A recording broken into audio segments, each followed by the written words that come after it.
All right, welcome to the February 28th Safety Workgroup meeting. I am going to be your MC for today. My name is Anna Holder. I'm an environmental scientist at the State Water Resources Control Board and a co-chair of this safety workgroup. Jay Davis, our other co-chair, is with us today, but I'm going to be driving since he's presenting. So let's dive in. As I like to do at the beginning of all of our meetings as a grounding and a reminder, just acknowledging and expressing my deep gratitude for tribal lands in California. If you aren't aware, there's close to 200 California Native American tribal governments in our beautiful state. And the Cali PA building and the hub of this work group is located in a place that we now call Sacramento, California, which was and still is a gathering place for many local tribes who have lived throughout the Central Valley and foothills since time immemorial and are the original stewards of these lands and waters. These people include the Nishinan, Maidu, and Miwok peoples and the Putwin and Wintun nations, and who've remained committed to the stewardship of these lands and waters over many, many centuries. And I like to take a moment and repeat this at the beginning of each of our meetings, not as a performance, but as a recognition that they're words, and it's important for us to follow these words with action. So in acknowledging and remembering these communities in the work that we do, particularly as we're rethinking how our program is going to prioritize our monitoring and how we're going to work together over the coming years, we hope to honor their legacies, their lives, and their descendants. So with that, we will start the roll call. We've got a relatively small group today, so feel free to unmute yourself, say hello, turn your camera on, give us a wave, and we'll start with our peer review panel. Harry Oladorf. Hi, Harry. Welcome. Hi, this is Chris. Hi, Chris. Welcome. Can you guys hear me? Yeah, you sound great. Hi, Chris. Yeah, welcome back into the fold here. Chris just got his contract paperwork all in place today, so it's great to have Chris back on board. Awesome. Good to be back. I'm sitting here. I just tested positive to COVID, so this is the high point of my day. Oh my God. Man, sorry. I hope your symptoms are low and you feel better soon, Chris. Yeah, well, so it goes. Yeah. Anyone from US EPA? I don't think so, but hopefully I'm wrong. Okay. OEHA? Wes Smith here from OEHA, and I Okay. think there's a few others. Yeah. Hey. Hi, Lauren Chemney here too. Hey, Lauren, welcome.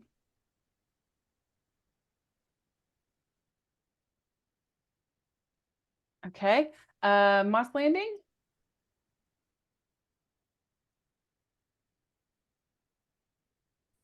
Okay, the regional boards. There aren't a ton of regional board folks on the call, so let's just do a free-for-all. Whoever unmutes first goes.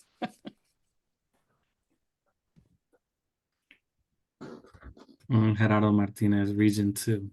Hey, Gerardo. Hey. Hi, this is Kelly Huck, Region 6. Hey, Kelly. Hi, this is Emily Duncan, Los Angeles Water Board.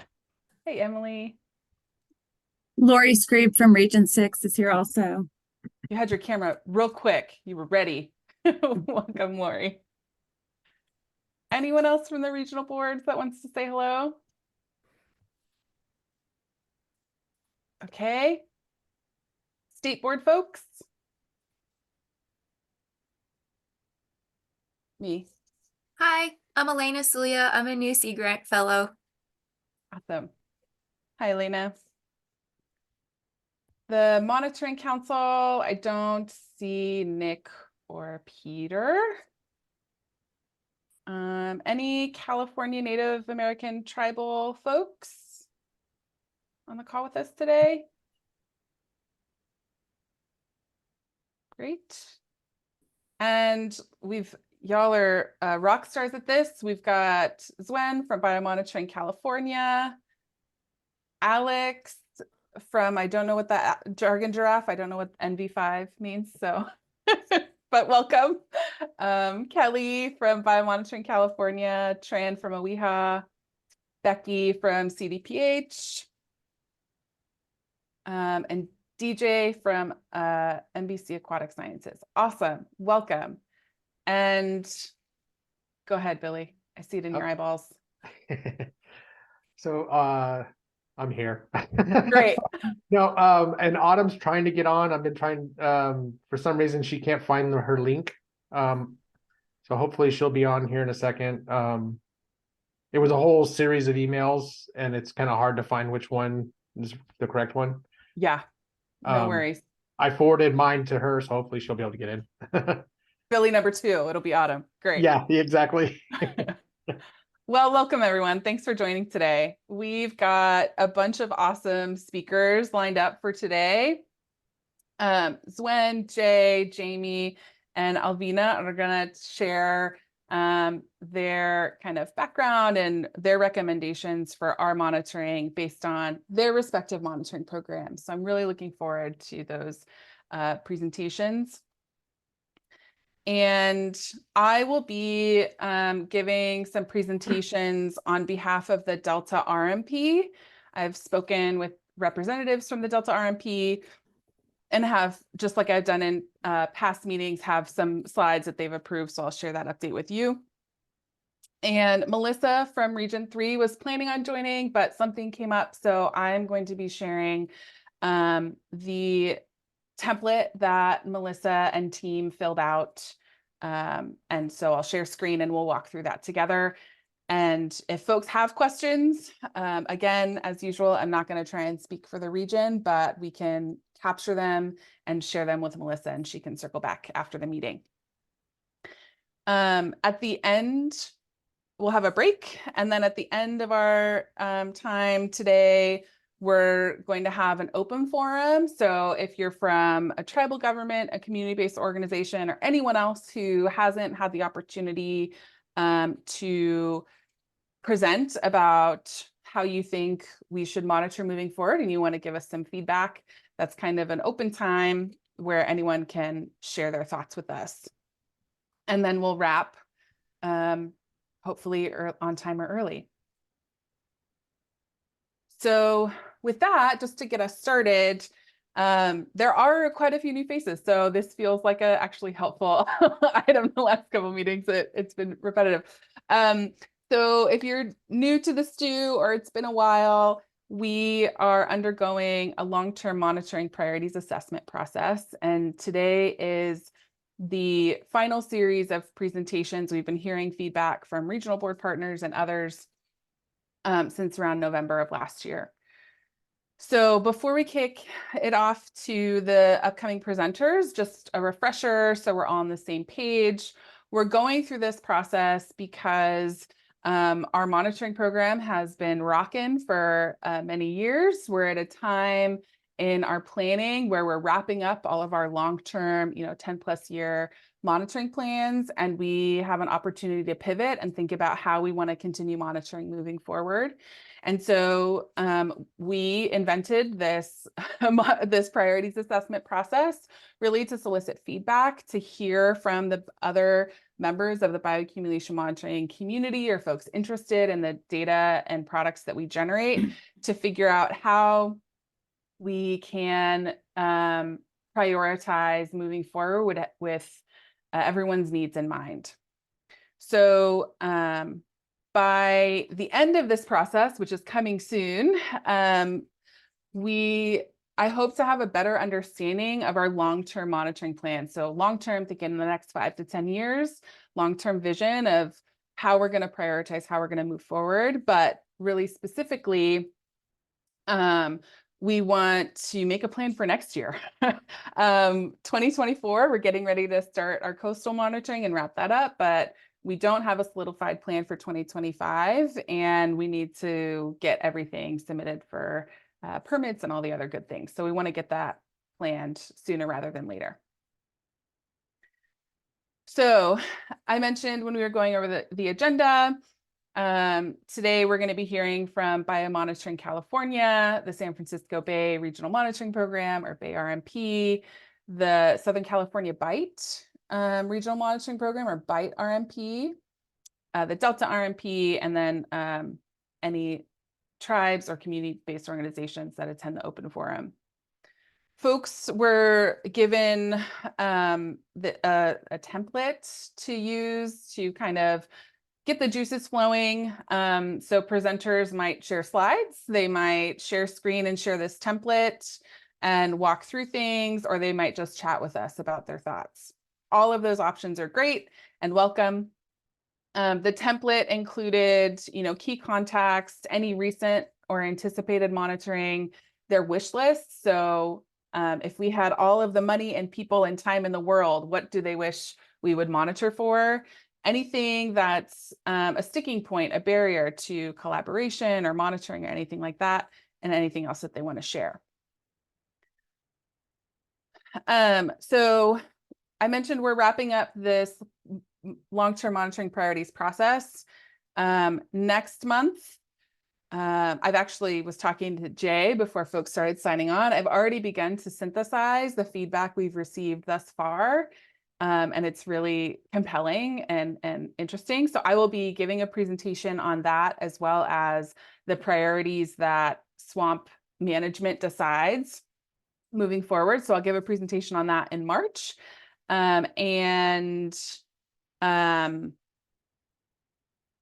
If there's wiggle room for priorities, which I suspect there will be, getting feedback. And then we'll finalize everything in April and keep rolling moving forward. So as you know, you have to register for each of our meetings. And these slides will be shared hopefully this week with the recording. And there's links to those meetings if it's something you want to attend. If folks haven't had a chance to attend any calls, present, or attend an open forum, there's this bioaccumulation monitoring priority survey. And so that's another way for people to give us feedback if they can't do any of the other options, to give a kind of potentially high-level overview of potential priorities. So there's 10 questions. 4 are required and they're multiple choice. So this could be potentially completed in like 2 minutes. But there's options and open-ended questions for folks to provide more detail if that's something of interest. The required questions are what affiliation folks are with, just to get a sense of if we're hearing from tribes or local governments or other agencies, community-based organizations. Which water body types would folks like to see prioritized? So lakes and reservoirs, coastal areas, rivers and streams. What types of species would folks like to see prioritized? The options are fish or shellfish, and you get to pick one. There's an other option as well if folks want to list something else that's on their mind.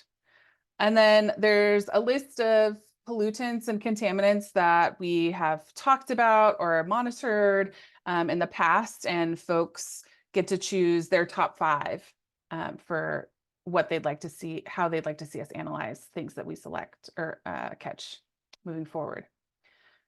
So with that, I'll pause for any questions on the overall process or anything like that. Great. And then before we kick it off to Swen and Biomonitoring California, I'm going to ask folks, please hold your questions until the end of the presenter presentations. Just want to make sure that they can get out everything they want to get out, and then we can reserve the remaining time for questions. So with that, Swen, I will stop sharing, I assume, and you can take it away.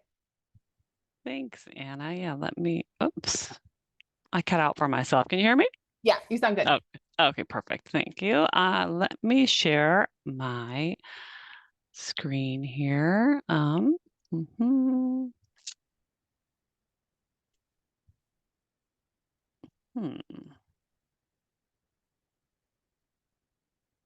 Show all windows. Here we are. Okay, I think this should work. Can you see my screen? Yeah, there it is. Perfect. And then I'm going to go into slideshow and hope that doesn't change anything.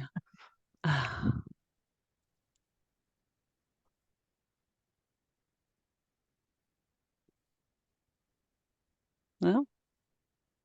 Hello? Okay, how's that? Well, We- it didn't change anything. Oh, So it didn't. Okay. Okay. Huh.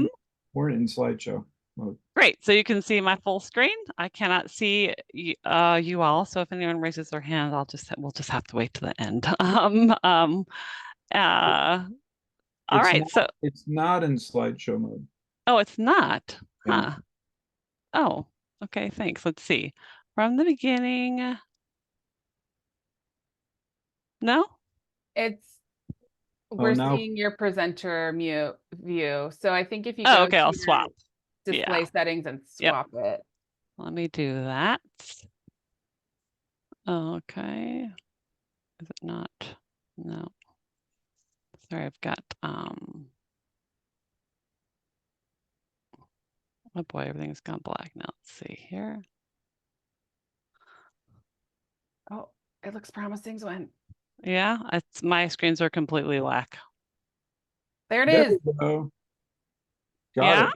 We got Yep. it. Awesome. Okay, so let me and now I've just moved advanced, haven't I? Sorry, folks. Okay. So so thank you so much. Thank you for your patience. And hello everybody.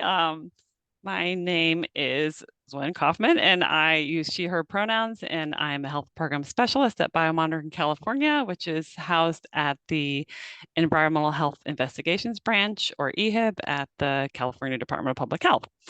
And so for those of you not familiar with our program, Biomonitoring California is an interdepartmental collaboration with OEHA. So not Wes's Fish Group, but the Safer Alternatives Assessment and Biomonitoring section, and the Department of Toxic Substances Control over at Cali, PA.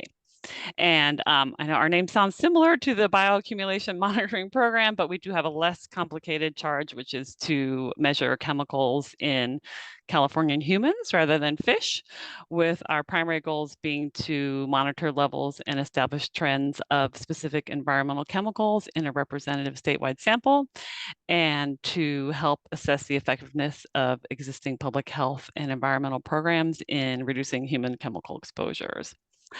So we've been doing this work for about 15 years via biomonitoring studies. And what we're doing here today at the STU is that our branch, EHIB, has historically been involved with work around contaminants in fish, including partnering with SFEI way back in 2000 on the San Francisco Bay Seafood Consumption Report, and then also working closely with the Fish Group at OEHA in the early days of developing fish advisories, and then more recently collaborating on the Delta Mercury Exposure Reduction Program with the Central Valley Regional Water Board and others.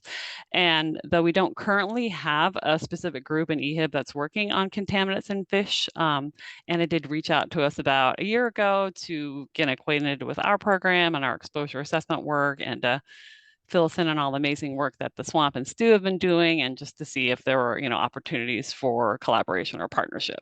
So we're just really glad to be looped back into this important work as EHIB and Biomonitoring California. And we've been attending the Stu meetings regularly during this exciting time of the realignment, and of course, this priorities assessment process, which we're really happy to give some input on today.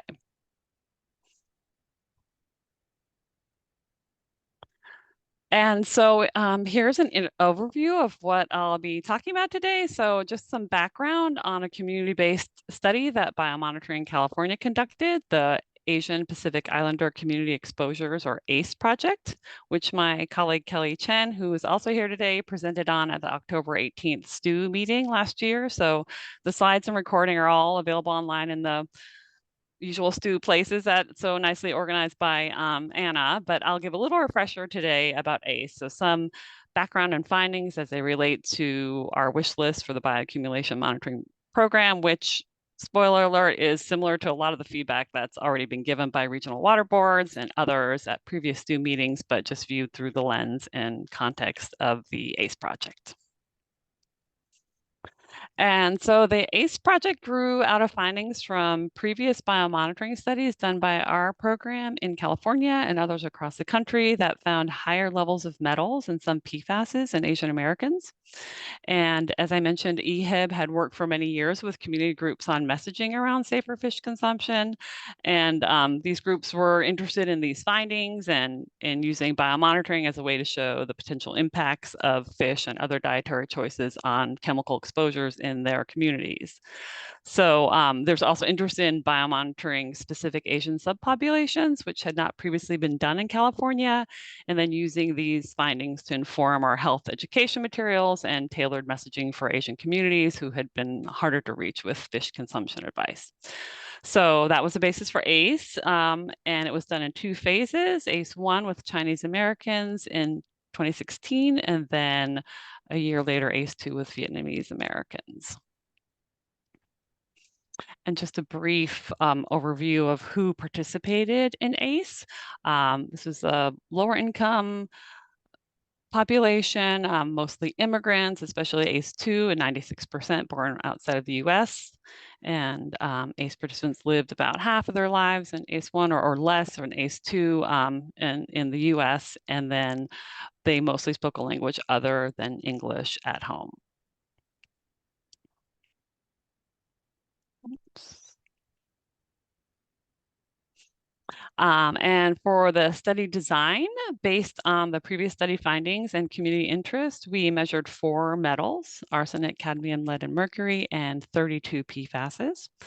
And in accordance with our mandate and principles of right to know, we do return individual results to participants who want them. So that was all but 3 of our participants in ACE. So just about everyone received a packet with their results for these chemicals, along with fact sheets on each metal and PFASs as a group, explaining what the chemicals are, where they're found, possible health effects, and exposure reduction advice. And then, as with all biomonitoring studies, we paired sample collection with an exposure questionnaire related to the chemicals being measured. So the ACE questionnaire focused a lot on fish and other seafood consumption. And so for seafood consumption in ACE, and by seafood we mean fish and shellfish, 59% of participants reported eating seafood at least 2 times per week, which is relatively high compared with a national study, the National Health and Nutrition Examination Survey, or NHANES, that found that only about 20% of US adults ate seafood twice a week. And then 32% of our ACE participants also reported eating caught as opposed to purchased fish sometime in the past 12 months, with 4% eating fish as often as 3 to 6 times a week or more. And so not only did ACE participants eat a lot of seafood, they also reported eating a big variety of bought fish and shellfish. So 47 unique fish species and then 10 species of shellfish. And as for caught fish consumption, these are the species that our participants reported catching and eating, with the green species indicating fish that are not on Northern California advisories near where ACE was conducted, or on the statewide coastal advisory. So we actually already met with Anna and Jay last year to share these findings. And after Jay's further consultation with Moss Landing, several of these species have now been added to the newly released 2024 coastal sampling plan as secondary targets. So that's really exciting. And thank you, Jay and Anna. It's really great that the program has been so responsive to this ACE data, and we're hoping that the sampling crews will get some of these fish so they can be monitored and possibly added to local or statewide advisories if warranted. And then as for fish part consumption, after ACE 1, we realized we needed more granular information about how fish was actually being eaten. So we introduced a question in ACE 2 about the consumption of different fish parts. And consistent with what we know about cultural and dietary habits in many Asian cultures, you can see here our Vietnamese participants often ate fish parts, with skin the highest at 55% of participants often eating it, and many participants sometimes eating fish eyes and other organs, and fewer participants reporting that they never ate fish parts. So given all this consumption of seafood and fish parts, let's look at the ACE findings for fish-related contaminants, starting here with mercury, which was found in everyone. And the blood mercury levels were twice as high as US levels, so all adults in the NHANES study. And for 8% of ACE1 and 16% of ACE2, the participants had levels above our level of concern, or LOC, which triggers a protocol for follow-up where we contact the person and offer an exposure questionnaire with more detailed questions to try to identify exposure sources, including fish, and also offer exposure reduction advice. And we did see that for the people with mercury levels above the LOC, there was somewhat of an association with a higher number of fish meals eaten.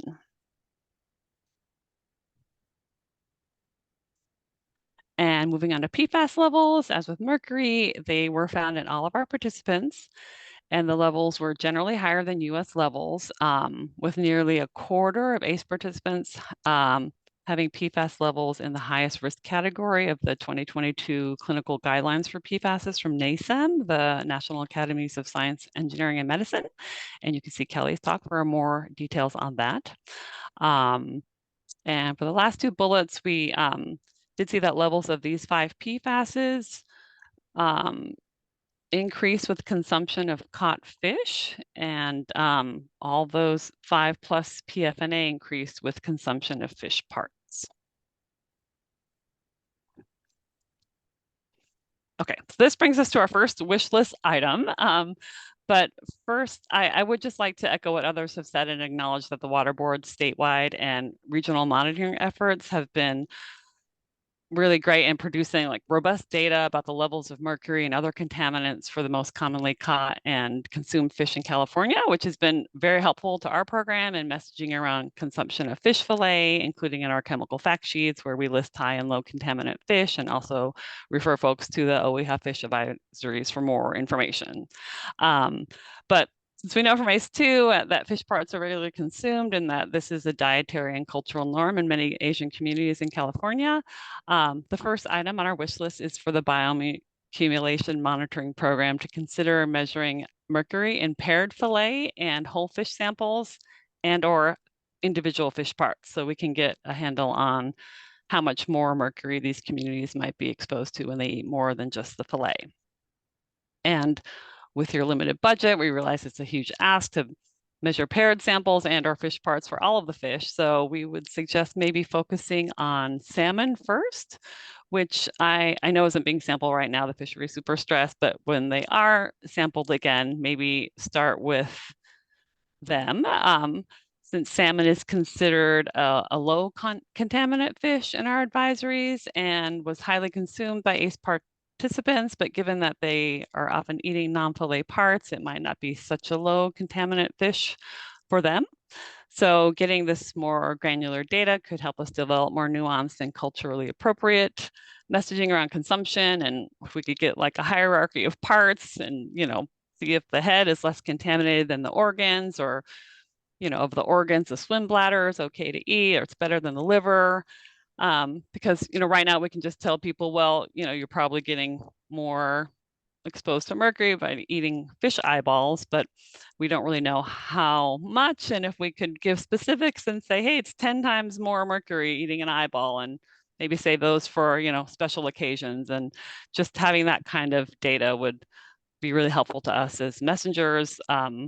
And of course, for the people and the communities who are receiving these messages and information and using it to make more informed decisions around fish consumption. So that's mercury. And next is our wish list for PFASs, which looks very similar to the mercury item, but we would like to ask the program to consider measuring PFASs in paired fillet and whole fish samples and/or individual fish parts. And even, PFAS is appear to be proteinophilic and bioaccumulate differently in fish, compared to mercury and the other contaminants that are driving our current fish advisories. So even just analyzing fillet for PFAS to begin with would be huge. The PFAS analyses already done by the San Francisco Regional Monitoring Program have already been really helpful to our program. In her talk, Kelly, talked about being able to use that data in an analysis that suggests that the levels of fish, of PFAS in fish consumed by ACE participants are high enough to trigger other states' advisories for PFAS, and that our California advisories based on mercury and other drivers may not be protective enough in terms of PFAS.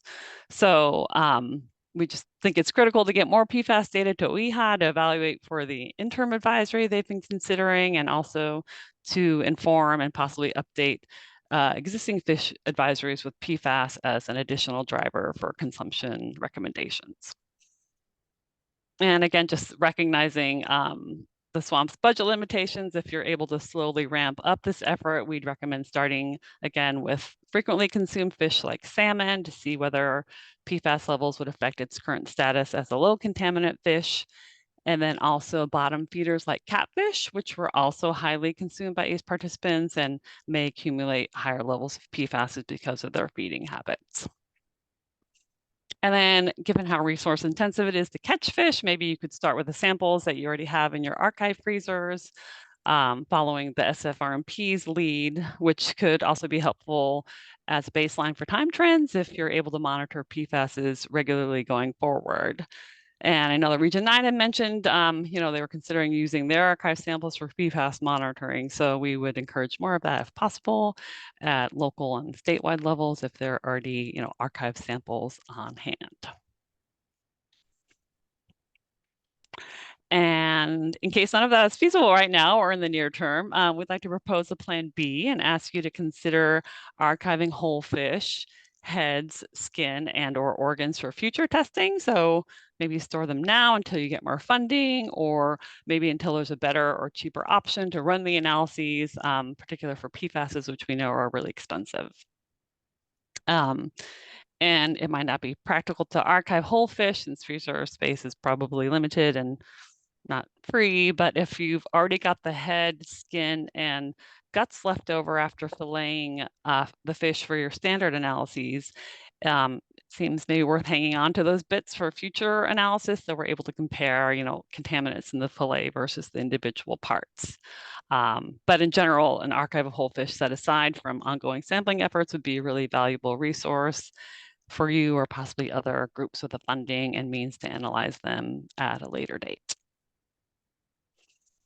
And last wish list item, it's a big one, but I know we're in really good company when we add our voice to the chorus of folks who've been asking for monitoring of shellfish.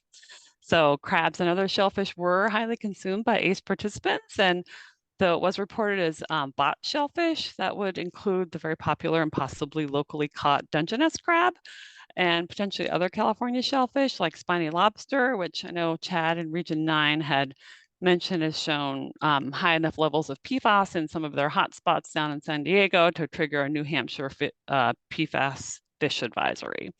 So it's great that Region 9 has that data from their local shellfish, and it was exciting to hear about Region 8 looking at PFAS in crayfish and mussels, and the Delta RMP looking at emerging contaminants in clams. So we just hope that this local shellfish monitoring work can be expanded statewide to inform both local and statewide advisories for shellfish in the future. And in the meantime, we're looking forward to seeing the regional monitoring data that's being produced. And I also just wanted to mention PCBs, which we did not measure in ACE, but we're assuming that our participants were also very high exposed to PCBs via their fish consumption habits. So more data on PCBs and whole fish and organs and shellfish would also be very helpful in developing more nuanced fish consumption messages and advisories for ACE and similar communities.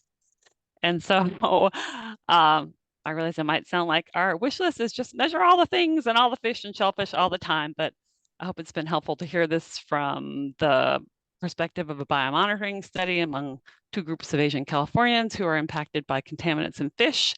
And if it's helpful to rank our list, I would say that shellfish is at the top of the list, since there's just so much we don't know about contaminants in California shellfish. So it's pretty much a we don't know what we don't know situation. But second then would probably be PFASs, since there is such a large data gap for PFASs in fish. So it's probably more of a we do know what we don't know about PFASs in fish. And then I think mercury and archiving samples would probably be tied for third. And I just have one last slide with additional information and resources, which is there are links to our online results for ACE for metals and PFASs, and then some previous Biomonitoring California talks. So Kelly's presentation to the STU, an overview of our PFAS activities in the program, a presentation on metals in ACE, and then last presentation on metals in the Biomonitoring Exposure Study, or BEST, which was a collaboration with Kaiser Permanente in the Central Valley, and it was one of the studies that motivated the ACE project. Awesome. And that is it for me. And I'm going to try to get all of you back because I've just been talking to a blank screen, and I'm happy to take questions if there's time. Yeah, we've got a couple minutes for questions. Usually the first questions is are we going to get these slides? So I will coordinate with our Yes. speakers to get slides and we'll post them and all of that good stuff. Any questions for Swen? Yeah, Harry. I was wondering how much of this is is regionally focused, mainly apparently on San Francisco Bay. Would similar patterns maybe apply to like in the LA area or other communities? That was one of the questions. And second question is about analyzing the fish parts. Chris may have a better fix on that than I do, but there is probably some information available on some of the fish parts that you're interested in.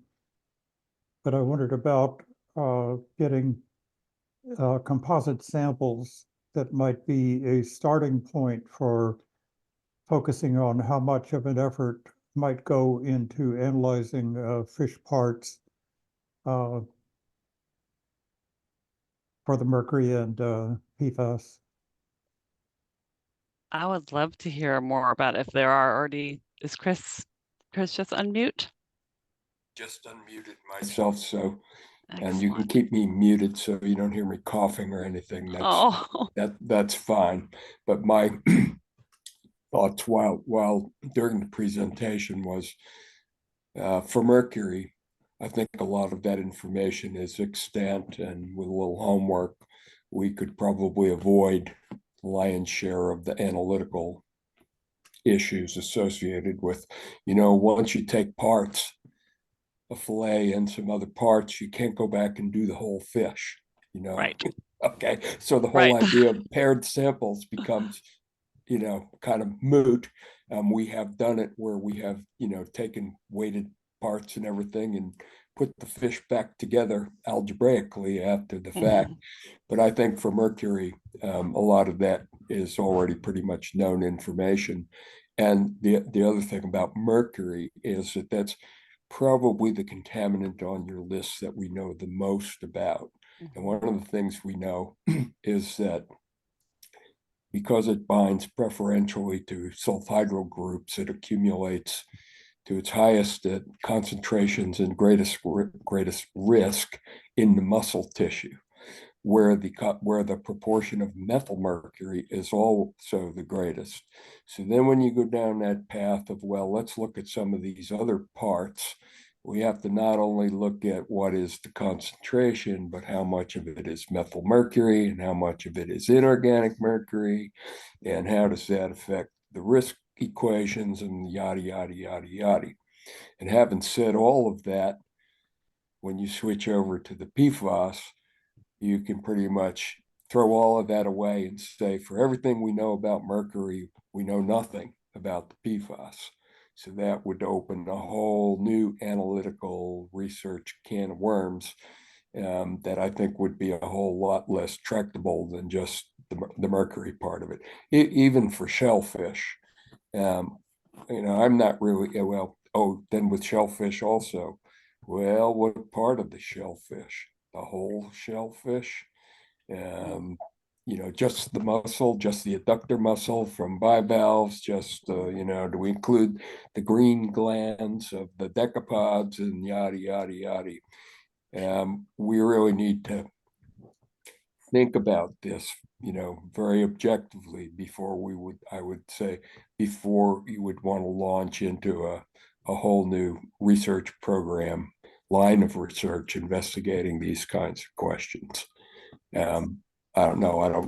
I only see three faces on my screen, and only one of which is nodding in approval. So I'll just shut up and let you kind of cogitate on that for a while. I think Jay might have something to share also. Well, thank you for that, Chris. It is great to have you back on board. You sound like a perfect person to be involved in any potential effort in this. Yeah, I was never gone. I was just kind of forgotten. All right. Before we move to Jay, and I do want to move to the next speakers just to keep things on time. Swen, did you want to answer Harry's questions about? I would. Yeah. Yes, I don't. There's nothing to indicate that these are like unique Asian communities in the Bay Area, that this would be generalizable to other Asian communities in California. So, it was originally part of a multi-phase project, and we may, pick up and do ACE3 again at some point, but with, different subpopulations of Asians. But yeah, this is nothing like surprising to us in terms of like the fish, in terms of like how much fish is being eaten and what parts are being eaten. Thanks, Swen. And then Jay, you had your hand up. Yeah, as I'm transferring over to my slides,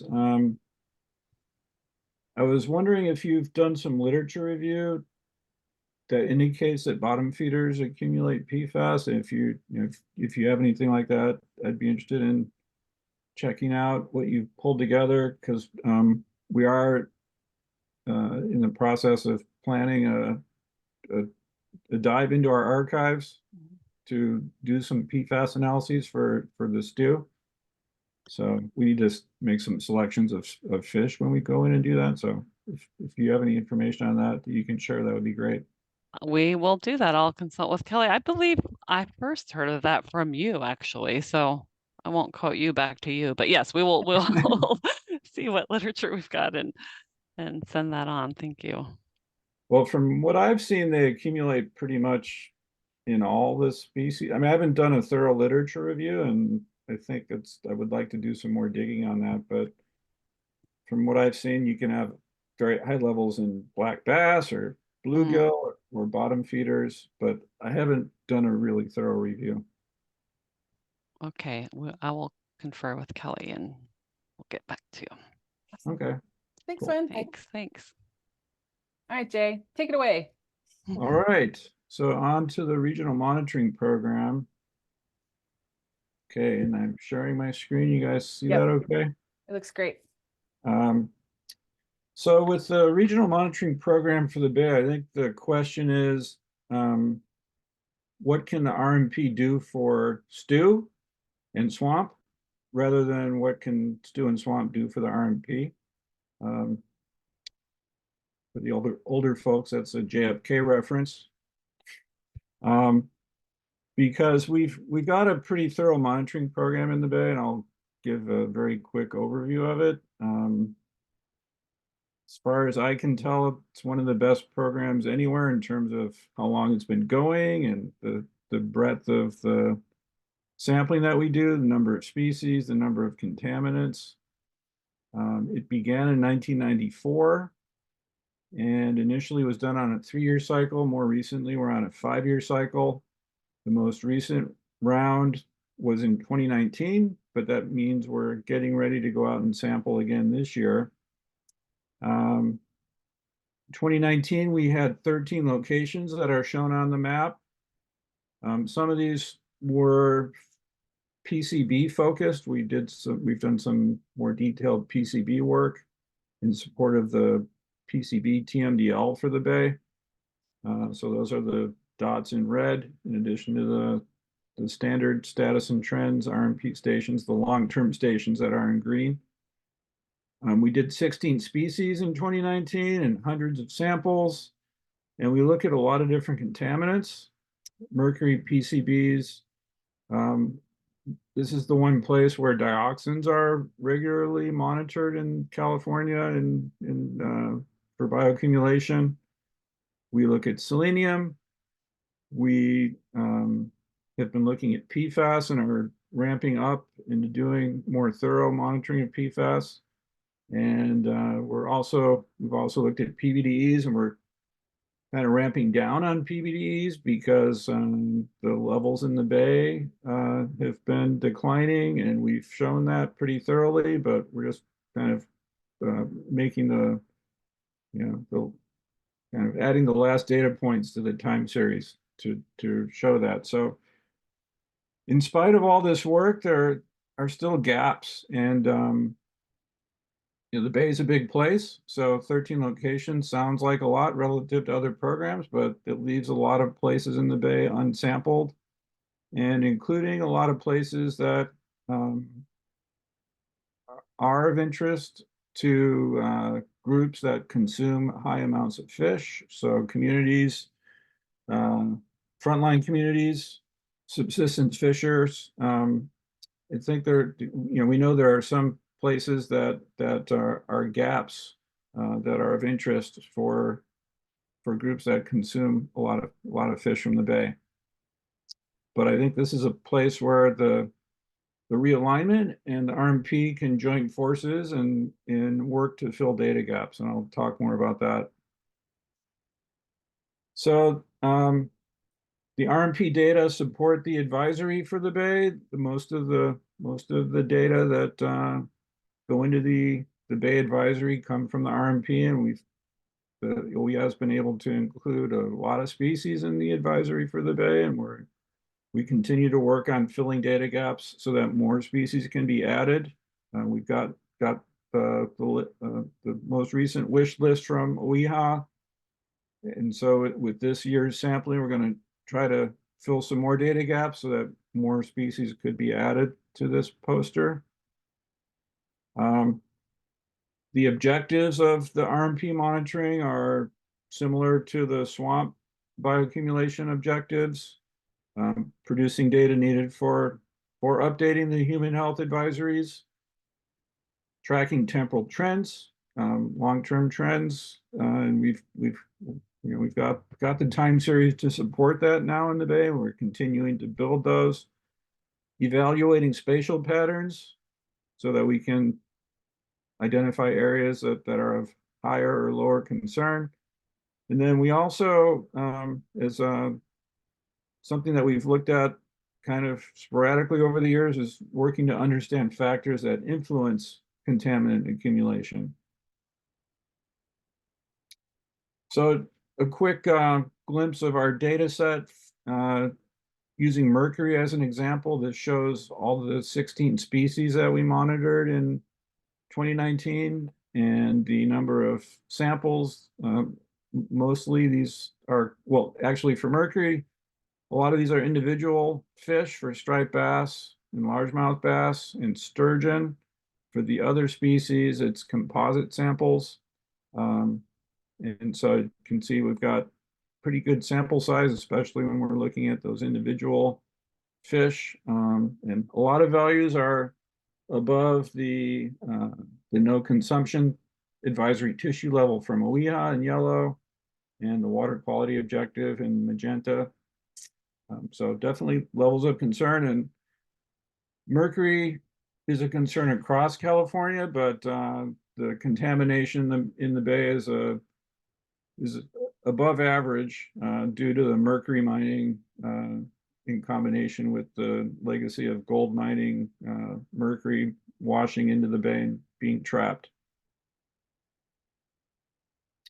So we've also got good time series, and the best one is for mercury. And in addition to the RMP data, there were some reliable data collected in the early 70s. So we have 50 years worth of data for mercury in the bay, and for striped bass, our key indicator species, we basically see no change, which is pretty remarkable. But with the legacy contamination from mercury and gold mining, not that surprising, but it shows the dominance of that legacy contamination in driving what's in our fish. So for 2024, we're looking at several enhancements. One is doing more thorough PFAS monitoring. So in 2019, we only analyzed in our initial effort, only 16 samples of PFAS because with our limited budget, we couldn't stretch it to analyze all the samples for PFAS. We added to that data set for those fish from 2019 that we archived. We do thorough archiving of the bay fish. And so we expanded that data set, and we've presented that to the STU, the more complete data set. For 2024, we're going to analyze PFAS in all the samples, pretty much all the samples, not all the composite samples, not individual like we do for mercury for the bass species, but like PCBs, every composite sample will be analyzed for PFAS, so we'll get a thorough assessment of PFAS. Another kind of novel thing that we're doing, it's not more unusual, is we're doing non-target analysis. Emerging contaminants are a real priority for the RMP, and non-target analysis is a way to in an open-ended way look for a wide spectrum of emerging contaminants. So we'll be doing that in fish. We've done this in other matrices in the bay, but we're taking this opportunity to look at fish tissue with non-target analysis. Unfortunately, the timing of this sampling is a little off. If it was next year, it would align perfectly with the realignment effort, and Anna's gonna lead the effort to get community and tribal groups together and provide us input on what data gaps they would like the STU to fill in Region 2. But we won't have that information in time. Basically, the train is leaving the station right now for the 2024 sampling design. We're just about to submit our collecting permit. So we don't know what the communities and the tribes are gonna request for Region 2. In talking with Anna, we're doing a little bit to try to anticipate what they'll request, and consistent with what Zwen was saying, we're going to collect some. We know striped bass are a popular species. They were the most popular species in the consumption survey in 2000. So we are going to collect extra striped bass that we could use for a whole body analysis, and we'll do this on the RMP budget. So I think that's a pretty safe bet that there will be interest in analyzing those samples. We're also going back to non-realignment things, but more general things. They kind of tie in. We're going to be doing more extensive archiving, and one of the drivers for this, we have a pretty robust archiving scheme that we've been using, but we're going to do even more of it because of the increased interest in emerging contaminants. So we want to have more samples available for analysis of other emerging contaminants beyond PFAS going forward. And then a very recent development is that there's some more funds coming into the RMP that are going to allow us to sample in an area that we know is of community interest based on past discussions. We had a community-based forum on PFAS a couple of years ago, and we had a group from Hunters Point talking about fishing there and data needs. So we know this is an area of community interest, and there's a tie into the funding source for this. So we're going to add this area to our list of stations, which we pretty sure that the communities are going to be happy about. There's some other interesting projects going on right now in the Bay. One of these is in collaboration, funded through Region 2. In collaboration with Region 2 is development of a questionnaire for a subsistence fishing consumption survey. And we're getting a lot of community input on this in development of this questionnaire. This is part of a broader project that ultimately will lead to communities doing consumption surveys around the Bay and gathering updated information on consumption by groups with high consumption rates. So this project, we're in the middle of the project. It's going to be wrapping up in May. But one of the benefits of this related to the realignment is that we're engaging with a bunch of community groups that I'm hoping will also be good participants in the realignment work. Another project that we're in the middle of and is very closely related to realignment type work is with All Positives Possible, a community group in the Vallejo area that I collaborated with to get funding from EPA to do intensive monitoring in the Carquinez Strait region. So this project includes 400,000 of fish monitoring that we're SFEI is leading, and the idea is for it to be totally complementary to the RMP monitoring, basically an extension of RMP monitoring, but very focused with 4 locations in this relatively small area. But this is an area that's been one of the gaps over the last 30 years. There was a little bit of monitoring in the early 90s, but there was never any additional monitoring there.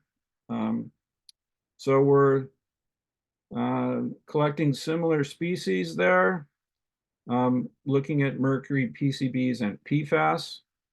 So again, expanding the PFAS data set.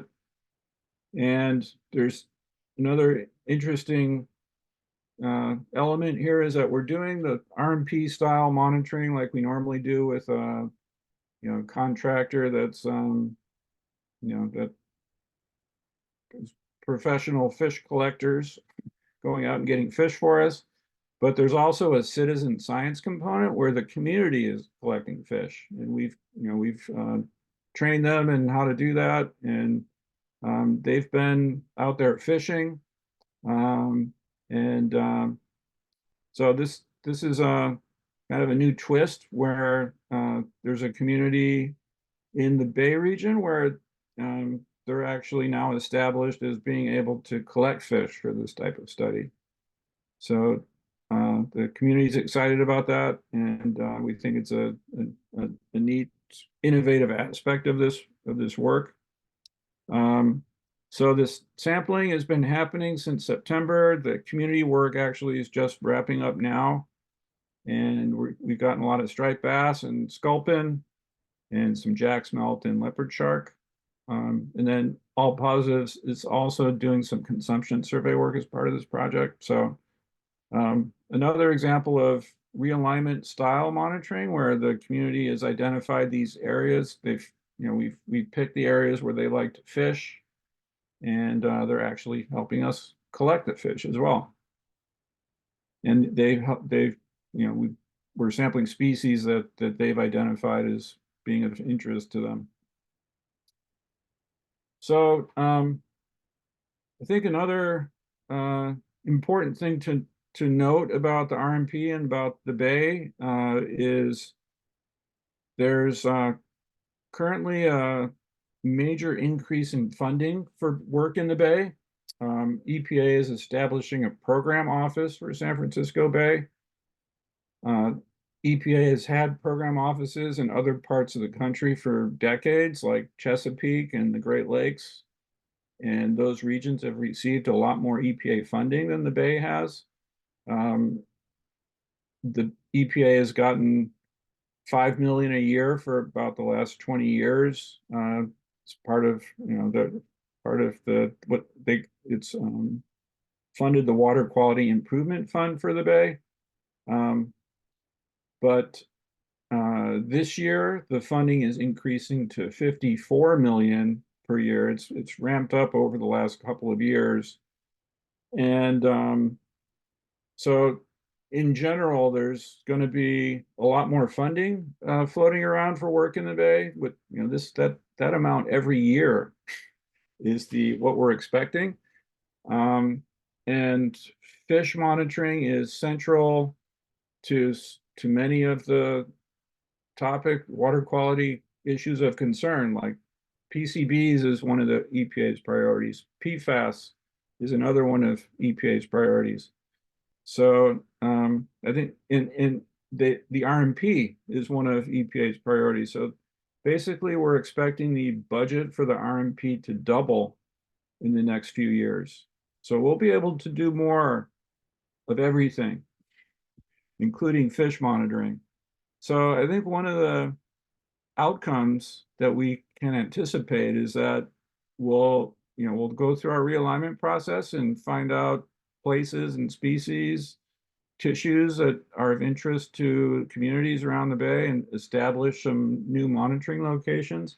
I think the RMP will be able to continue to sample in those places to track trends. So for more information, please email me. You can check the RMP website, and the link to the latest fish report is here. And then lastly, I want to just note that the RMP is also doing other bioaccumulation monitoring, and Swamp has done other bioaccumulation monitoring as well.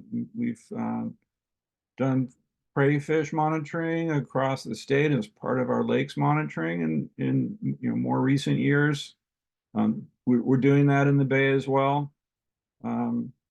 Swamp has done bird egg work, and it was just a 2-year study, but we do bird egg monitoring for a large list of contaminants. We do this on a 3-year cycle, and it's been very valuable in tracking trends of PFAS and PBDEs and other chemicals, or lack of trends in mercury and PCBs. We're currently monitoring marine mammals with CEC, emerging contaminant focus. And then we've also done a lot of bivalve monitoring over the years. Currently, we're monitoring bivalves for selenium. And then a related program, kind of a sister program to the RMP, is the nutrient management strategy that has done some extensive monitoring of algal toxins in mussels in the Bay and seen levels that are above screening levels. But we have screening levels of microcystin and anatoxin, I think, is the other one. So we are also doing other monitoring. So again, I think the main connection of RMP with STU is providing opportunities for leveraging what we're doing, following up on the realignment work. So I think RMP can help the swamp cause in many ways. Awesome. Thanks, Jay. That was great. Any questions for Jay? before we move on to the Bight? Jay, sorry, I didn't raise my hand. I just unmuted. okay. Jay, You're it's good. Jay, I don't think I heard you mention Red Rock Crab. Are there any plans for that or any data? There are some data. We did Red Rock Crab around 20 years ago. Right. We nobody's asked about that more recently, so it's not in our plan for 2024. But propose it for the next round. All right, thanks. Thanks. All right. And Jay's the co-chair of the STU and the lead scientist for the for our contractor for the swamp program. So if you have questions later, we know where to find him. You know what I mean? Great. So thanks, Jay. Jamie and Alvina, welcome. Take it away. Hey there, let me get my screen up. All right, are you seeing the presentation or the notes? It's beautiful. It's the presentation. Perfect. All right, so I'm going to give this presentation on behalf of myself and Alvina and the Bight Regional Coordinator, Karen McLaughlin. Alvina is on the phone, so Alvina, please chime in if I start butchering your section. But I wanted to just give a quick overview on the Bight program, the way that we see that we could engage with the STU group and kind of what we're up to right now. There we go. So what is the Bight program? Bight program is a program that we coordinate through SWRP that is an integrated coordinated monitoring program across the Southern California Bight region that is meant to kind of get a region-wide look on a variety of different water quality and bioaccumulation kind of endpoints.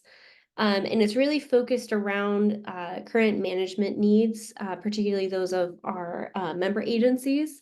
It is not just a regulatory mandate, but it's used a lot of times. Our member agencies typically will use the Bight to kind of address kind of pressing questions on new, contaminants of emerging concern, harmful algal blooms, things like that, that aren't part of their normal routine monitoring, with the advantage of getting a regional picture of what's going on.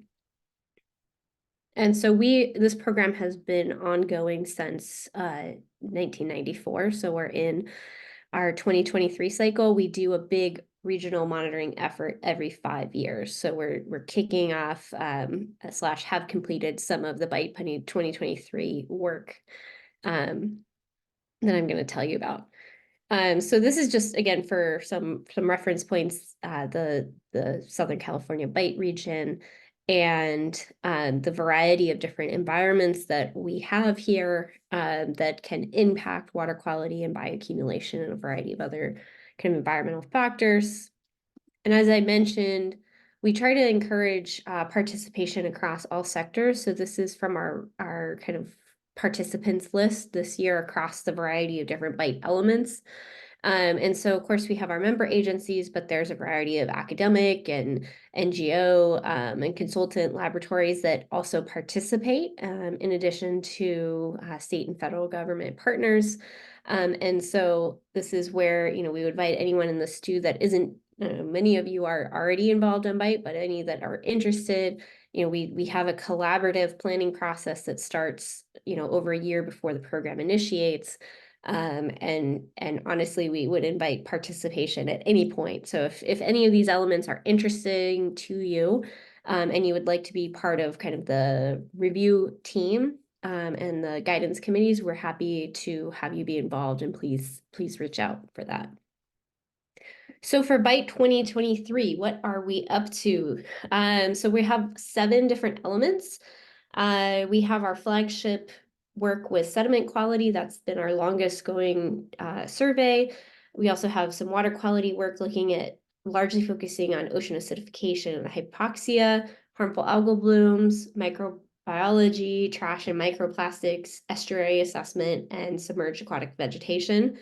And probably most pertinent to Stu is our multi-stressor shellfish assessment that we're trying to integrate in some of our existing elements. And so I've put a little shellfish here for some of the key elements that where we're also looking at bioaccumulation in shellfish across the region.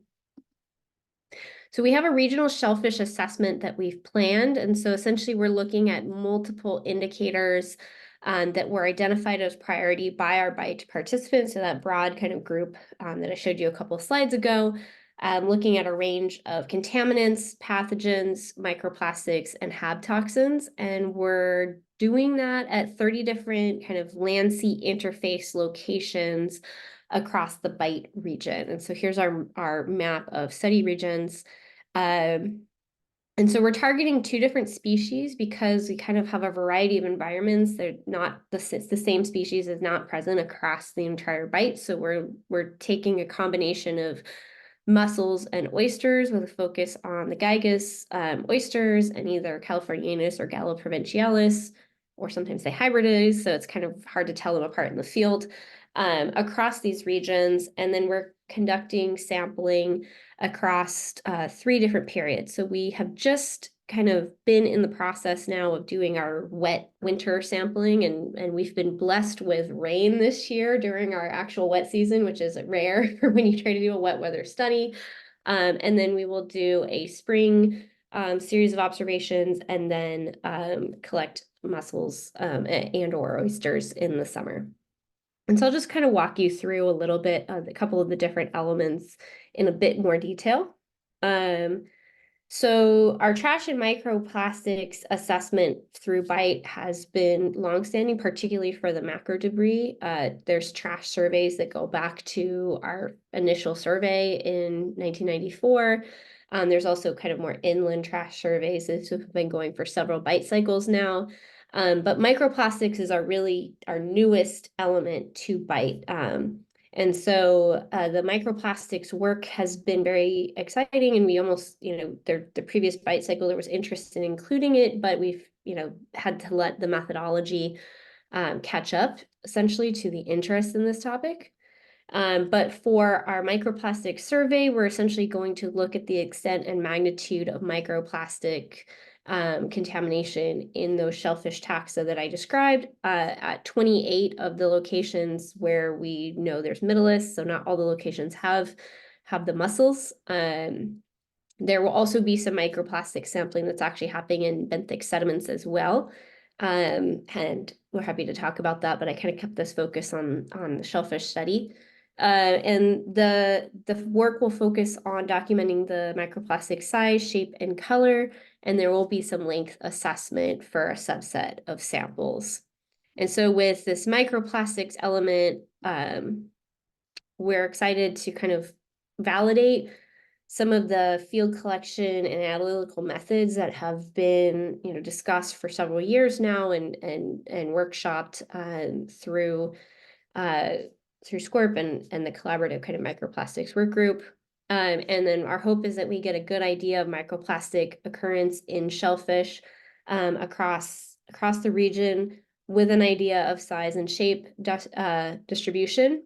There will also be some additional kind of trash surveys in estuaries. And Leah Thornton-Hampton is the lead on this particular effort. And so she can probably speak much more eloquently, or Alvina, if I've butchered anything, please, please weigh in. But for the sake of time, I'll go ahead and just move on to harmful algal bloom element. And so HABs are a relatively new focal area for the Bight program. Bight 18, so our last cycle was the first time we had a specific HAB focal area, and in that study, we looked at the extent and magnitude of domoic acid and marine sediments and in fauna, and I'm happy to answer any questions on that or share resources on that. This cycle, we're focusing on the combination of inland and marine HAB toxins that occur at the land-sea interface. There has been long-term monitoring for marine HAB toxins by California Department of Public Health and Fish and Wildlife and OWIHA, kind of work together for public health protection on shellfish when it comes to marine toxins. But we're seeing increasing instances of watershed transport and kind of longevity of the freshwater HAB toxins, microcystins in particular. Jay mentioned that in the SF Bay as well. And so we're looking across the region to see if this is kind of like a watershed specific issue or if this is kind of a widespread issue, and also kind of trying to get at how often do you see the co-occurrence of toxins. And so I just kind of spoiled my next slide there, but the main question that we're trying to address when it comes to the HABs toxin focus is the extent and magnitude of domoic acid will be our marine toxin, and microcystins as our freshwater toxin in shellfish across the Bight. So we will be sampling HAB toxins from shellfish collected from all 30 sites. We're going to focus on mussels and oysters, and at the locations where we have a few locations where mussels and oysters are present together, we'll look at them together to kind of see if there's differential bioaccumulation across different species, and we'll be collecting a couple of additional water samples to just get contextual information on salinity and chlorophyll A as a proxy for algal biomass. And I wanted to give a shout out to some work that we're doing with Region 4 as well to attempt to do some site intensification at a couple of the Bight sites where we, instead of sampling 3 times in the year, we'll be able to sample monthly. We'll be able to look at, in addition to the HAB toxins in the tissues, also in the water samples, and use some eDNA analysis to look at the community composition. And then work on some statistical analyses to look and see how watershed characteristics may or may not relate to the presence and prevalence of HAB toxins at those locations. And so the last 2 kind of components of Bight that are where we're looking at bioaccumulation are our microbiology element and our chemistry component. So microbiology and chemical analysis, particularly of sediments, are kind of the more long-standing components that have been a part of the Bight program the entire kind of life of the Bight program. Microbial targets have mainly been kind of focused in water samples. So this will be kind of a newer look at things in tissues and bioaccumulation of pathogens. And there's been a lot of work on chemical contaminants via Bight. The flagship effort has been looking at chemical contamination of sediments, but there's bioaccumulation that has been featured in various ways over the years. Most recently, there was a sports fish survey on chemical contaminants in our last Bight cycle, and all of that information is available on that we could share with you if you're interested in that. But for the microbial contamination of shellfish, we're going to focus on Vibrio and norovirus, and then we're working to find additional funding to look at enterococci. And then for CECs, we developed our list of CEC targets through collaboration with a CEC expert panel that SCORP ran. Charles Wong is kind of in charge of that, so I have his contact information here if you want to talk more. But the main targets that we're going to focus on CEC-wise in the shellfish are 2 different types of PFAS compounds, PCBs, DDTs, a couple of different metals, and chlorohedanes, so pesticides. So with that, I will pause, and I'm happy to take any questions as long as I didn't go over time. And Alvina, I would welcome you to help field questions as well. You did great. And we started a little bit late. So yeah, we can go over a little bit more. Yeah, Alvina, go ahead. No. I was just telling Jamie I'm here if there's questions, but you're doing just fine. Great. Awesome. Any questions for the SCORP team? Jay, go for it. Yeah, I think a big question, kind of looking further out,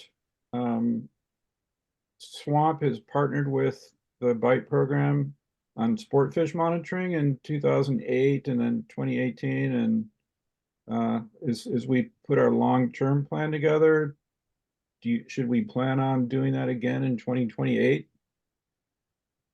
I think, I'm not the bike coordinator, but yes, I'll speak for her. I think we're the beauty of the Bight program is that we want to be responsive to the needs of the community.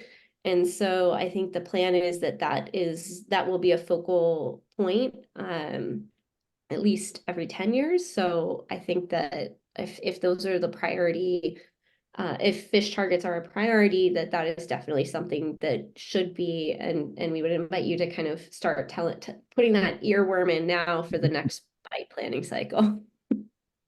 Sounds good. A nice presentation. Thanks. Thank you. Yeah, Wes. Hi, Jamie. Thanks for the overview. Just curious about the microplastic work. Do you know if there's any plan to look at potentially associated contaminants, as far as if there's an increased level due to adsorption of PFAS or other chemicals to the microplastics themselves? It's a great question. I saw Alvina pop her screen up, so Yeah. Alvina, No, unfortunately, we will not be looking at those analysis. I think you've heard it's very costly and time consuming. So we're really focusing right now on how much microplastics in itself is a big problem. And we are potentially looking at how the association between macro debris and microplastics, but we're not looking specifically at chemicals that could bind to the microplastics. On the other hand, we're keeping those plastics particles. So if anybody's interested, we could potentially share those if somebody can do this type of analysis afterwards. Great, thanks a lot. Any other questions for the SCWRP team? Awesome. Well, that was really great. I've slowly been trying to get more involved in the Bight, and I attended a couple of those meetings, but it was nice to get that overview of all the things that you've been up to. All the things. Thanks for the invite, Anna. Yeah. Jamie, one more question. Would Sure. Karen McLaughlin was the lead of the fish work. Would she still be the point of contact? I would refer you to Karen. Yeah. She's the overall program coordinator. And so she's the one that kind of has the long-term vision and is already thinking about the next Bight cycle. So I'd encourage you to reach out to her on that. Great. Thank you. Great. So can y'all see the screen for the Delta RMP? Yep. Okay, great. So I reached out to some of our Region 5 partners about Delta RMP contacts and learned that they're it. So they're doing other things right now, but again, we were able to connect and was given permission to share these slides with you. So basically right now, the Delta RMP is working on funding the development of an interpretive report that summarizes the data that they have been collecting over the past many years, and plan on releasing that after they finish the Region 5 Mercury Control Program staff report. They weren't super clear on timelines. I think the funding is still in the air. State contracting is being ridiculous in this moment. Capacity is I think, an issue for all of us. So TBD on updates on that. And they noted that, so Lauren Lelis, our Region 5 STU coordinator, gave a presentation at the January meeting on the Region 5 priorities. And they pointed to that presentation for the Delta RMP priorities as well, that they're pretty much in alignment. So we have that information, and I'll transfer it over so it's reflected in the Delta RMP. If folks have other questions for the Delta RMP folks, again, I'm not going to speak on behalf of the Delta RMP, but happy to collect those and share them with our Delta RMP partners, and we can circle back at a future STU meeting or through our email list with responses. Yeah, Jay. I have a fun fact about the Delta RMP Mercury work. Great. Do you know this? I'm not sure if you know this, but Oh no, you haven't said it yet. I also have led the Delta RMP fish monitoring, the mercury monitoring in fish. Yeah, so I'll be the one writing this interpretive report. It's part of the same contract, that's ending next March of 25. So I am very familiar with that project, that particular project. Great. I didn't know this. Fun facts all around. I'm the last person to know. No, it's great. Thanks for clarifying that. Cool. So any other fun facts or questions Delta RMP related? Okay, great. So let me just check our time here. Okay, we're doing all right. So, as I mentioned, I'm going to be sharing the screen and we'll walk through the Central Coast region's template that they submitted end of last year. So there's more at the top of this template. And is the font an okay size? Can people see it? Okay, great. And this information will be shared in the notes associated with this meeting. And then all of the templates and slides and good information that people have been sharing will ultimately be compiled into a single document that's easy to navigate. So you have everything all in one place. That captures the discussions from the last four meetings. So I'm going to skim because a lot of this is, some of this is in paragraph form, and you don't need to watch me read the paragraph because I'm not the expert. So I'm going to skim, hit the high points, and then we can circle back or dive in deeper if you'd like. So the main contact for the swamp and the stew and HABs is Melissa Doherty, and their contact information is here. Daniel Ellis has taken the lead as their region's tribal coordinator and is the main contact for their basin planning process. So they're working together, for example, to implement the tribal beneficial uses process in the region. Over the past couple of years, the region has been using their funds to their discretionary funds to support a subsistence fishing project, and they're, I think, waiting on the data for that, but it should be coming very soon.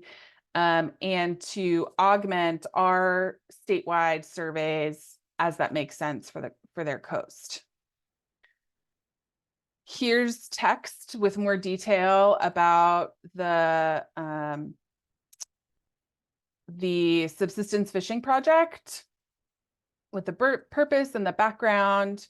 And the note here is basically flagging that they're still waiting on the write-up for that special study, but because of COVID and contracts and shipping and all sorts of other stuff, it hasn't been developed yet, but coming soon.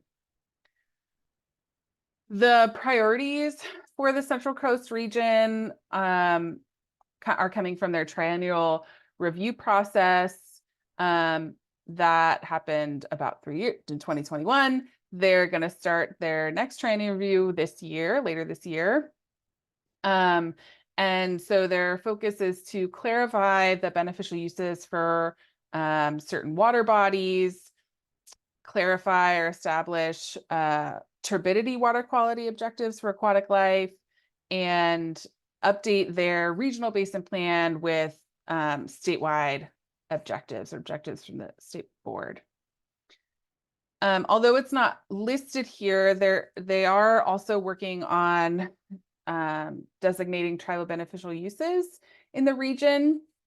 If you aren't familiar with this process, each of the 9 regional water boards is working on adding certain tribal beneficial uses definitions to their basin plans and then designating those uses to certain water bodies within the region. Each region is in a different part of that process and taking different approaches. But generally speaking, the Central Coast region is in the early stages, so they're engaging with tribes and adding the definitions to their basin plan, and they're hoping to accomplish that this year. And then after that, they'll work on the designations, which requires much more engagement and conversations with tribes in the region to do that appropriately. And here it is. They're going to start tribal engagement this year too. Here's a list of recent or upcoming TMDLs with links to the pages associated with those TMDLs. Again, I'm not going to read those to you, but I do note that they're not, necessarily mercury specific or bioaccumulation specific at this time. So here's where I think we get to the good stuff. Talking about the swamp vision, they really want to address same question as us, which fish or shellfish are caught and safe to eat within their region. And their specific goals are listed here, but the focus is on, filling in gaps related to tribal consumption and non-tribal subsistence. Evaluating, just like we're doing, the broad spectrum of contaminants and emerging contaminants like PFAS and others, and figuring out which locations are really important and significant for tribal subsistence and cultural uses, as well as for sport fish. They're big on filling gaps, and in the short term and in the long term, they're thinking about how they're going to incorporate the feedback that they receive from tribes to adjust their monitoring and continue to fill gaps that are identified through their TBU process and those engagement conversations. As I mentioned, our statewide science contracts are being a little bit weird right now, and discretionary funding is even more challenging.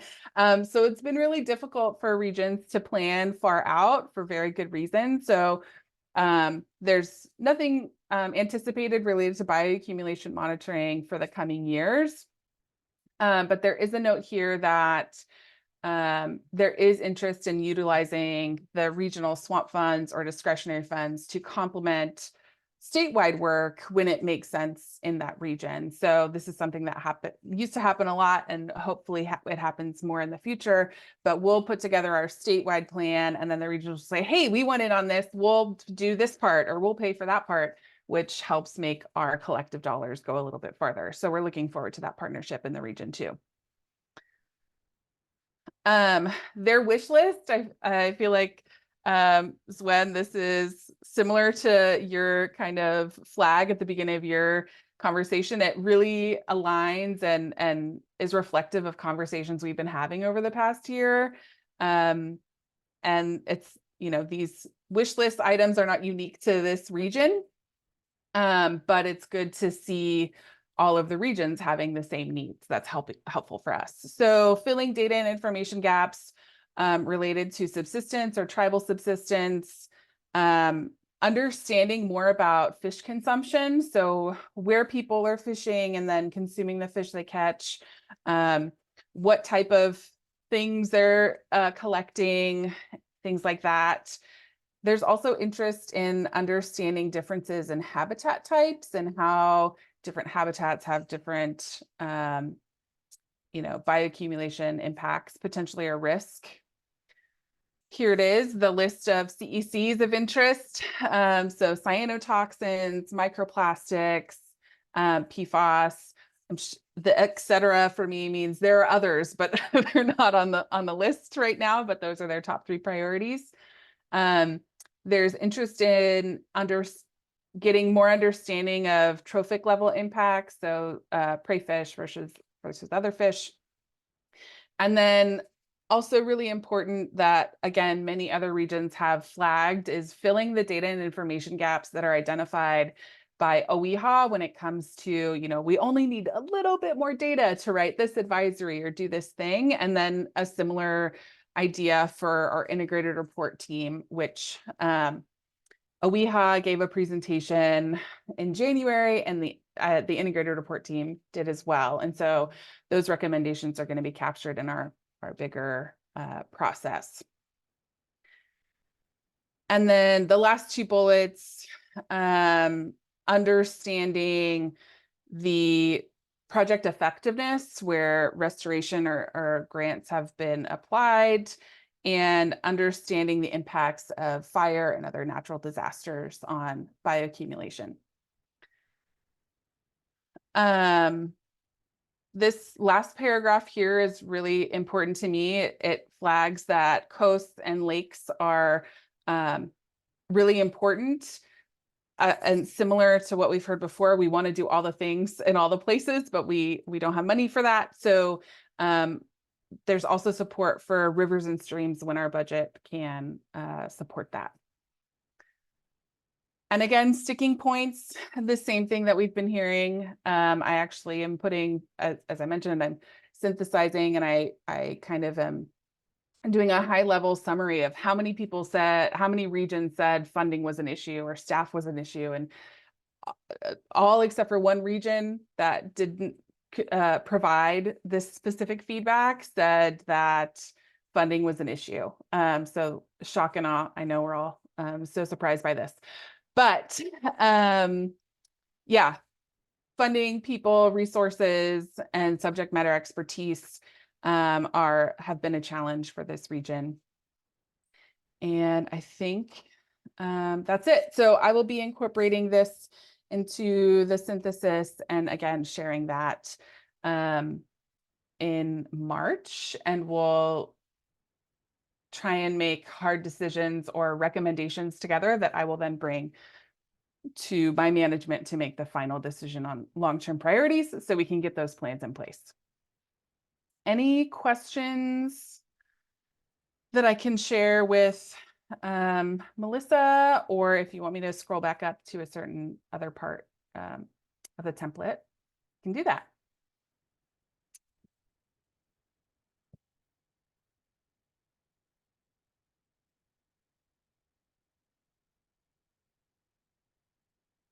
Okay, great. So now is when we would plan, we're a little bit early, but we plan to take a break. Now, what we've been doing in the past couple of meetings, so after the break is the open forum. If you are from a tribe or community-based organization and you want to come back for that and share your thoughts, great. But a lot of folks don't feel that's appropriate for them, so that's okay. So what I might recommend is we go through the next steps and action items for now, and then go on the break. We might be able to do it before we hit the 3:15 mark at our original time. And then we'll take a break. I will come back at 3:25 and hang out and facilitate an open forum for anyone that wants to be part of that. But then if you don't, then you've already heard the next steps. How does that sound for folks? Give me a Zoom reaction or something in the chat so I can read your boxes. Okay, I'm seeing thumbs up. Cool, great. So we'll skip that. All right, so I've said this before and I'll say it again. Our next meeting is in March. The registration links are on the slide. And we are wrapping up this long-term monitoring priorities assessment process. We'll be finishing that in April. And then so the April, July, and the October meetings are going to be our regular Swampy Stew awesomeness. So we'll hear updates from our coastal monitoring. We're going to try and find some guest speakers. We'll do our quick updates, things like that. We'll start planning for next year, all of that good stuff. This is just a reminder for folks that the bioaccumulation monitoring priority survey is going to stay open for another couple of days. So this is one opportunity to provide feedback. It's not the last opportunity. So this survey will close after March 1st, just so I can do the synthesis. But we're moving forward. We're going to solicit feedback and provide opportunities for feedback on an annual basis. So if you miss March 1st, that's okay. If you can get your survey in before then, also great. The Safety Workgroup meetings page has links to the meeting notes and agendas and recordings, slides, all of that good stuff. And it has registration links for upcoming meetings. I'm going to try and get this recording posted along with all of the presenter slides shared by the end of this week. The notes are going to take me a little bit longer, but that way folks can check out the awesome presentations again and again, like I do. Am I the only one that does that? I might be. Anyway, I will send an email out to the Safety Workgroup email list when all of that is ready. So it'll be in your inbox if you're joined to that list. We have also been kicked off our bioaccumulation training series. So we held we've been holding trainings for tribal government environmental department folks or associated staff about how we do what we do with our bioaccumulation monitoring program. The slides and recordings are posted on the training series webpage, so non-tribal partners that are interested in the content have access to that after the fact. The next training is on March 19th, so in a couple of weeks. We're going to be hearing from our Moss Landing Marine Labs partners, and they're going to talk to us about all the hot secrets that we should know before going in the field. This training is only open to tribal partners at this time. So if you're really interested in the training and you want something delivered for a different audience, please let me know. But we ask that non-tribal folks do not register for these trainings. Yeah, we haven't had that issue before. And like I said, the slides and recordings are posted usually within a week of the training. So you can just check out the webpage after the fact. We've heard folks mention the San Francisco realignment. We're kicking that off tomorrow. Oh my gosh. With advisory workshops tomorrow, we're going to be doing the kickoff and kind of grounding and introducing ourselves and all of that good stuff. This is another invite-only process for tribes and community-based organizations and select invited guests with interest in the San Francisco region. If you haven't heard from me and you feel like this could be you, please reach out to me and we can talk about what your partnership and engagement might look like in this process. The meeting tomorrow is open to everyone that we've sent invitations to. On March 6th, we're going to have a focused conversation with tribal government partners that have opted into the process. And then on March 18th, we're going to do a hybrid meeting with community-based organizations at SFEI. And that's it. And it's 3:15. We did good on time. So hopefully we'll see you all in March, or if you want to come back and share some of your thoughts during the open forum, I will come back in 10 minutes. Any questions before we go break?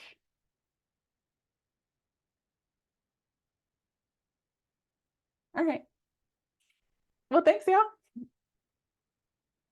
Thanks, everybody. Feel better, Chris. Yeah.